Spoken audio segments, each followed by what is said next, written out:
اعوذ باللہ من الشیطان الرجیم بسم اللہ الرحمن الرحیم۔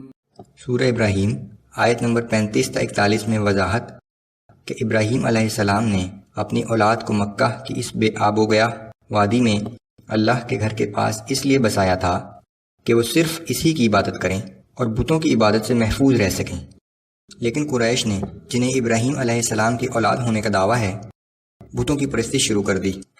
اعوذ باللہ من الشیطان الرجیم۔ وَإِذْ قَالَ إِبْرَاهِيمُ رَبِّ اجْعَلْ هَذَا الْبَلَدَ آمِنًا وَاجْنُبْنِي وَبَنِيَّ أَن نَّعْبُدَ الْأَصْنَامَ۔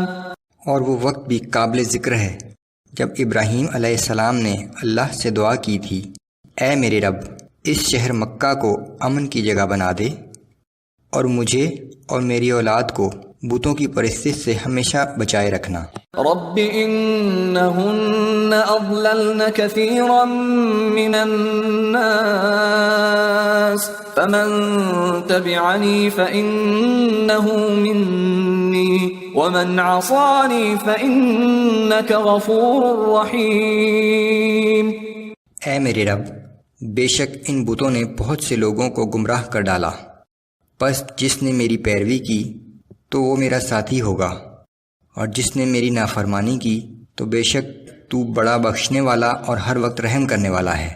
ربنا انی اسکنت من ذریتی بواد غیر ذی زرع عند بیتک المحرم ربنا ليقيموا الصلاة فاجعل أفئدة من الناس تهوي إليهم وارزقهم من الثمرات لعلهم يشكرون۔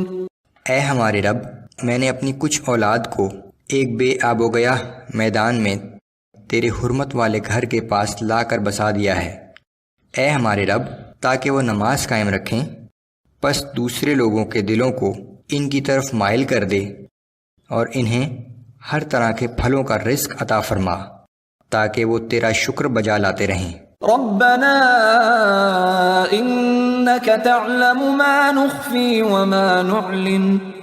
اے ہمارے رب بے شک ہم جو کچھ چھپاتے ہیں یا ظاہر کرتے ہیں تو سب کچھ جانتا ہے۔ وما يخفى على الله من شيء في الأرض ولا في السماء۔ اور آسمانوں یا زمین کی کوئی چیز بھی اللہ سے پوشیدہ نہیں ہے۔ الحمد لله الذي وهب لي على الكبر إسماعيل وإسحاق۔ اللہ کا شکر ہے جس نے مجھے بڑھاپے میں اسماعیل اور اسحاق عطا فرمائے۔ ان ربی لسمیع الدعاء۔ بلا شبہ میرا رب اپنے بندوں کی دعائیں خوب سننے والا ہے۔ رب اجعلنی مقیم الصلاة ومن ذریتی ربنا وتقبل دعاء۔ اے میرے رب مجھے اور میری اولاد کو نماز قائم رکھنے والا بنا، اے ہمارے رب میری دعا قبول فرما۔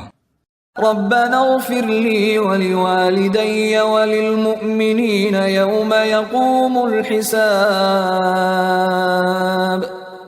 اے ہمارے رب جس دن حساب و کتاب قائم ہو تو مجھے، میرے والدین کو اور سب ایمان والوں کو اپنے فضل و کرم سے بخش دینا۔ یہاں حضرت ابراہیم علیہ السلام کی دعا ختم ہو گئی۔